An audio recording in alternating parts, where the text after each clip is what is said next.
আসসালামু আলাইকুম friend, hello everyone, কেমন আছেন সবাই? Welcome back to my channel. আশা করি সবাই ভালো আছেন, আল্লাহর রহমতে আমিও খুব ভালো আছি। আজকে আমি দুপুরের পর থেকে ভিডিওটা স্টার্ট করছি। এখানে আমি কাস্টার্ড ফ্রুট বানাচ্ছি। কাস্টার্ড ফ্রুটটা কয়েকজনকে দেব বলে এখানে আমি বানাচ্ছি।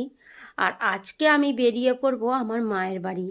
মায়ের বাড়ির উদ্দেশ্যে বেরিয়ে পড়ব। অনেক দিন পর আমি মায়ের বাড়ি যাচ্ছি। আর আজকের দিনের এই ছোট্ট ভিডিওটা আপনারা দেখুন, কেমন লাগবে আপনাদের অবশ্যই কমেন্টের মধ্যে জানাতে ভুলবেন না। ফলগুলো রয়েছিল, এই ফলগুলো দিয়েই করব, তবে কলাটা থাকলে খুবই ভালো হতো। যত রকমই ফল থাক, কাস্টার্ড ফুডের জন্য ব্যানানা না থাকলে তো একদমই জমবে না, জানেন। সবার জন্য কেটে এনেছি, এরা দু ভাই খাচ্ছে। হাওয়া আসছে, ঠান্ডা হাওয়া। যাদের দেওয়ার জন্য করেছি তাদের জন্য কাস্টার্ড ফুডটা রেডি করছি।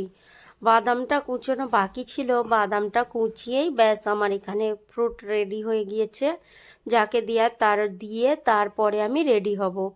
এখানে আমি কয়েকটা জিনিস কিনেছিলাম, ওইগুলো আমি আগের ভিডিওয় দেখাইনি, সেটাই আমি আপনাদের দেখিয়ে দিচ্ছি। আর তারপরে আমরা রেডি হচ্ছি। সবাই রেডি হয়ে গিয়েছে, আমি সবাইকে রেডি করে দিয়ে তারপরে আমি রেডি হচ্ছি। আকিল বাবা ব্যাগ রেখে আসছো? গাড়ি কোথায় এনেছে? সামনেটাই গাড়ি এনেছে, শুধু আমার জন্য ওয়েট করছে সবাই। তাড়াতাড়ি রেডি হয়ে আবার ফিরে আসছি। এই মাত্র রেডি হলাম, বেরিয়ে পড়েছি। রেডি?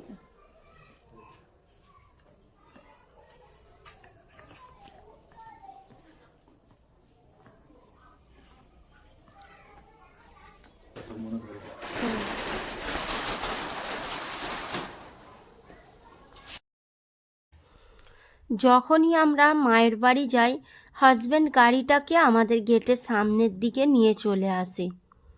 কারণ অনেক ব্যাগপত্র থাকে, আর ব্যাগপত্রগুলো বয়ে নিয়ে যেতে না প্রচুর অসুবিধা হয়, দুবার করে যেতে হয়।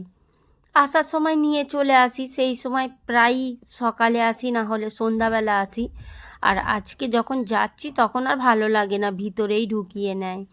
এইখানটা, এই রাস্তাটা আমাদের দেখুন, এই রাস্তাটা খুব কষ্টের, এর মধ্যে গাড়ি আনা অনেকেই তো আসতে পারে না, প্রায় দু একজন ছাড়া কেউই এর ভিতর দিয়ে আসতে পারে না। কই আতিফ বাবু কোনটা? আতিফ বাবু বেরিয়ে পড়েছ? কোথায় যাচ্ছ? কুটুম বাড়ি।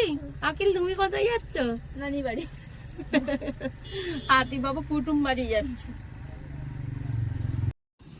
এই ছেলেটার সাথে কোথাও গেলে আগে গ্যাস ভরতে হবে।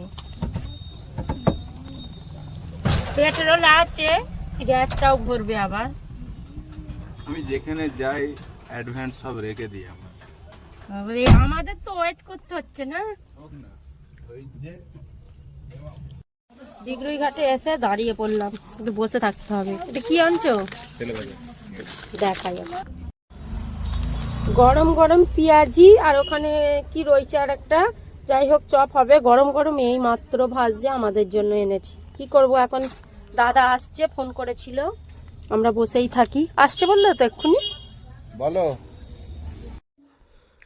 ওই দাদার আসতে দেরি হচ্ছিল, আমরা তো আর অতক্ষণ বসে থাকতে পারবো না, তাই জন্য আমরা এই পাশেই আর একজন গ্যাস ভরে, তার কাছে হাজব্যান্ড আগেও অনেকবার ভরেছে, সেখানে ভরে আমরা বেরিয়ে পড়লাম। তাও দেখুন আমরা উদয়নারায়ণপুরে চলে এসেছি, সন্ধ্যা হয়ে গিয়েছে। আস্তে আস্তে আমরা বাড়িতেই পৌঁছে যাব, আপনারা দেখতে পাবেন।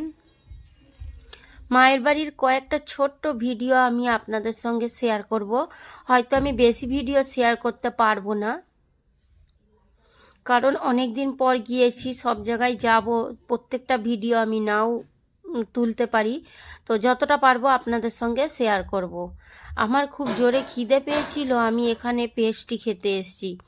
এত বড় বড় পেস্ট্রি ছিল, সেইগুলো আমি খেয়ে উঠতে পারিনি, তাই জন্য এই দুটো কেক এনেছি, এই দুটো কেক দিয়েই আমরা আমাদের খিদেটা মিটিয়ে নেব। এইটা হচ্ছে জগৎবল্লভপুর, এখানেই আমরা এই কেকটা খাবো আর কি। তারপরে আমরা চলে এসেছি বরগাছিয়ায়, এখান থেকে কয়েকটা জিনিস কেনাকাটা করে নিয়েছি। এখানে টুপি আছে, আতিফবাবুর প্যান আছে, আমারও একটা জিনিস কিনেছি। এইখানে গাড়ি দাঁড় করানোটা প্রচুর কষ্টের, তবুও কোনো রকমে দাঁড় করিয়ে কেনাকাটা করেছি। অল্প একটু কেনাকাটা করেছি, বেশি করিনি। সেইগুলো করে নিয়েই আমরা চলে আসছি মায়ের বাড়ি।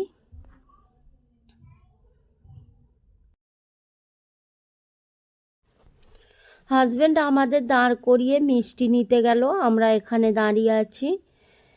আমার এই ছোট্ট ভিডিওটা কেমন লাগলো আপনাদের জানাবেন। দেখা হচ্ছে নেক্সট কোনো ভিডিওর সঙ্গে। সুস্থ থাকবেন, ভালো থাকবেন। আতিবাবু এসে থেকেই ওইটা ধরেছে, ওইটা সেই গাড়িতে দেওয়া হয়েছে কিনে, সেই থেকে ওই করছে। আর এখানে খাবার রেডি হয়ে গিয়েছে। আতিবাবু চলে যাবে তো, ঘরে যাবে তো তোমার আব্বুর সাথে? যাবে না, নানি জি ঘরে থাকবে। দেখা হচ্ছে পরের ভিডিওয়। আল্লাহ হাফিজ।